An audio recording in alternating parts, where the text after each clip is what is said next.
கிழக்கு மாகாண முன்னாள் முதலமைச்சர் பிள்ளையான் எனப்படும் சந்திரகாந்தனின் செயலாளராக அசாத் மௌலானா வெளியுலகிற்கு அறிமுகமானவர். ஆனால் அவர் சிங்கள பௌத்த பேரினவாதத்தின் நிகழ்ச்சி நிரலில்தான் பிள்ளையானுடன் திட்டமிட்டு இணைக்கப்பட்டார் என்பது இங்கு முக்கியமாக பார்க்கப்பட வேண்டியது. சேனல் 4 தொலைக்காட்சி ஆவணப்படத்தில் உண்மையை வாய் திறக்கும் சாட்சியமாக அறிமுகப்படுத்தப்படும் அசாத் மௌலானா இஸ்லாமிய அடிப்படைவாதத்தின் ஒரு அங்கமாக செயல்பட்டவர். அசாத் மௌலானா ஜெனீவா மனித உரிமை சபையின் முன்பாக ஒப்புவித்த வாக்குமூலத்தின் மூலம் அவர் தன்னை புனிதப்படுத்திவிட்டார் என்று கருதிவிடக்கூடாது. அவர் இலங்கை தீவின் சிங்கள பௌத்த இன ஒடுக்குமுறை இயக்க விசையின் விதியின் பயனே இந்த வாக்குமூலத்தை அளிப்பதற்கான நிர்பந்தத்தை ஏற்படுத்தியிருக்கின்றது. ஆகவே இந்த வாக்குமூலம் முற்றிலும் குற்ற ஒப்புவிப்பு வாக்குமூலமாகவே கருதப்பட வேண்டும். ஈஸ்டர் குண்டுவெடிப்பில் கொல்லப்பட்ட 269 அப்பாவி கிறிஸ்தவர்களின் மரணத்திலும் இவருடைய கை கரைபடிந்துள்ளது. விரும்பியோ விரும்பாமலோ தெரிந்தோ தெரியாமலோ இவருக்கு பங்கு உள்ளது என்பதனை இங்கு கருத்தில் கொள்ள வேண்டும். எனவே அசாத் மௌலானாவின் வாக்குமூல சத்திய சோதனையை எந்த வகை நீதியினாலும் நியாயப்படுத்த முடியாது. ஆனாலும் இந்த தருணத்தில் அவர் முன்வந்து அளித்த வாக்குமூலம் வரவேற்கத்தக்கதே.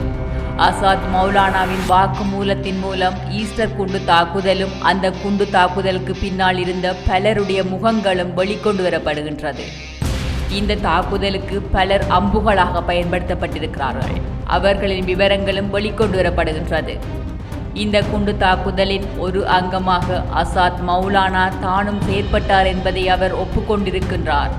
ஆனால் சேனல் 4 கடந்த 2 ஆண்டுகளுக்கு முன்னர் ஏன் இந்த ஆவணப்படத்தை வெளியிட்டது என்பதனையும் இப்போது கருத்தில் கொள்ள வேண்டும். இலங்கையின் அரசியல் கொதிநிலையில் இலங்கை தீவு ஒரு ஜனாதிபதி தேர்தல் அறிவிப்பை எதிர்பார்த்து கொண்டிருந்த நேரத்தில் வெளியிடப்பட்டிருக்கின்றது. இதன் முதல் அர்த்தம் என்னவெனில் அவர்களுடைய வெற்றியை தடுக்கும் நோக்கத்தை கொண்டது. அவர்களின் அரசியல் செல்வாக்கை வீழ்த்தும் தடுக்கும் நோக்கத்தை கொண்டது.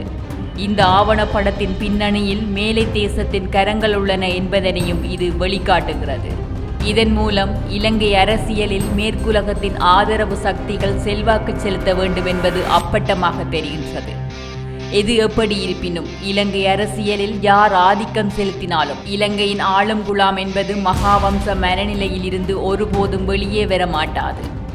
இலங்கை தீவின் சிங்கள பௌத்த ஆளும் உயர்குலாம் தமக்கு இடையேயான அதிகார போட்டியிலும் அதிகார பங்கீட்டிலும் தம்ம தீப மனநிலையிலிருந்தே செயல்படும். அவர்கள் இலங்கை தீவை பௌத்த நாடாக பிரகடனப்படுத்துவதிலேயே ஆளுக்கால் போட்டியிட்டு குறியாக இருப்பர். யானைகள் தமக்கிடையே மோதிக்கொண்டாலும் புல்லுக்குத்தான் சேதம், அவை கூடி குலாவினாலும் புல்லுக்குத்தான் சேதம் என்று கூறுவது சால பொருந்தும். இதுதான் இலங்கை தீவின் அரசியல் அதிகாரத்தில் இருக்கின்ற யானைகளின் நிலைப்பாடு. அவ்வாறே புற்களின் நிலையில்தான் சிறுபான்மை இனங்கள் இலங்கை தீவில் பௌத்த சிங்கள ஆளும் அரசியல் அதிகார போட்டியினால் நசித்து அழிகின்றன, அழிக்கப்படுகின்றன. இலங்கை தீவின் சிங்கள பௌத்த ராஜதந்திரம் ஒப்பிட்ட அளவில் ஆசிய பிராந்தியத்தில் பெருவளர்ச்சி அடைந்துள்ளது. அது எத்தகைய நெருக்கடிகளையும் சமாளித்து தன்னை தற்காத்து கொள்ளக்கூடியது. இப்போது சேனல் 4 தொலைக்காட்சியின் ஈஸ்டர் குண்டு தாக்குதல் ஆவணப்படம் சர்வதேச ரீதியில் என்ன தாக்கத்தை ஏற்படுத்தும் என்று பார்த்தால் அது ஒரு வெறும் ஆவணப்படமாகவே இருக்கப் போகின்றது. சிங்கள தேசியவாதம் முறுக்கேறி இருக்கும் இன்றைய சூழலில் இந்த ஆவணப்படத்தினால் இலங்கை தீவுக்குள் பெரிய மாற்றமும் ஏற்பட போவதில்லை. அது சிங்கள பௌத்த பேராண்மைவாதத்தின் நிகழ்ச்சி நிரல்தான் இலங்கை தீவுக்குள் நடைமுறைப்படுத்தப்பட்டது. இந்த அடிப்படையில்தான் சிங்கள பௌத்த பேரினவாதத்தினால் ஈஸ்டர் குண்டு தாக்குதலில் எந்த ஒரு பௌத்தனும் கொல்லப்படாமல் இருக்கக்கூடிய வகையிலேயே திட்டமிடப்பட்டுள்ளது. குறிவைக்கப்பட்ட கிறிஸ்தவ தேவாலயங்களும் முன்னாள் தமிழராயிருந்து பின்னாளில் சிங்கள மொழிக்கு மாறிய சிங்கள கிறிஸ்தவர்களுடையதும் கிழக்கில் தமிழ் கிறிஸ்தவர்களுடையதுமான வழிபாட்டுக்குரிய தேவாலயங்களாகவே அமைந்திருந்தன என்பதும் இங்கே கவனிக்கத்தக்கது. ஈஸ்டர் குண்டு தாக்குதல் என்பது வெறுமனே ராஜபக்சர்கள் அதிகாரத்துக்கு வருவதற்காக திட்டமிட்டு செய்த குண்டு தாக்குதல் என்ற வரையறைக்குள் மட்டும் நின்று கொள்ளக்கூடாது. இது பரிமாணங்களை கொண்ட ஒரு தாக்குதலாக அமைந்திருக்கின்றது. எதிரிகளை கொண்டு எதிரிகளையே வீழ்த்துகின்ற தந்திரோபாயத்தை கொண்டிருக்கின்றது. நீதியின் முன் அல்லது சட்டத்தின் முன் தாக்குதல்கள் நடத்தியவர்களையும் அதன் பின்னணியில் இருப்பவர்களுக்கும் தண்டனை வழங்கலாம். விசாரிக்கப்படலாம் என பலரும் எதிர்ப்பு கூறல்களை செய்யலாம். அது பதிவேடுகளுக்கும் ஆவண புத்தகங்களுக்கும் மட்டுமே இடம் தரும். ஆனாலும் இந்த தாக்குதல்களின் காரண காரியங்கள், அவற்றினுடைய செயற்பாடுகள், அவை தரவல்ல விளைவுகள் என்பதை பற்றியே இப்போது சிந்திக்க வேண்டும். அதுவே மிக முக்கியமானதுமாகும். இலங்கை தீவை பௌத்த சிங்கள நாடாக மாற்றுவதிலேயே இறுதியில் சென்று முடியும் என்பதனை யாவரும் மனதிற்கொண்டு தற்காப்பு வேலை திட்டங்களை முன்னெடுக்க வேண்டும். இதுவே இன்றைய காலத்தின் தேவை.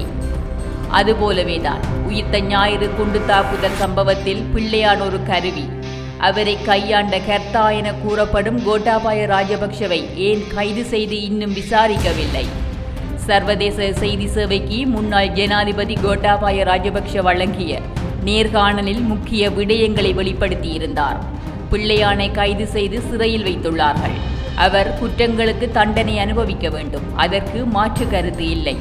ஆனால் உயிர்த்த ஞாயிறு குண்டு தாக்குதல் நடந்தது 2019 ஆண்டு ஏப்ரல் மாதம் 21ஆம் திகதி.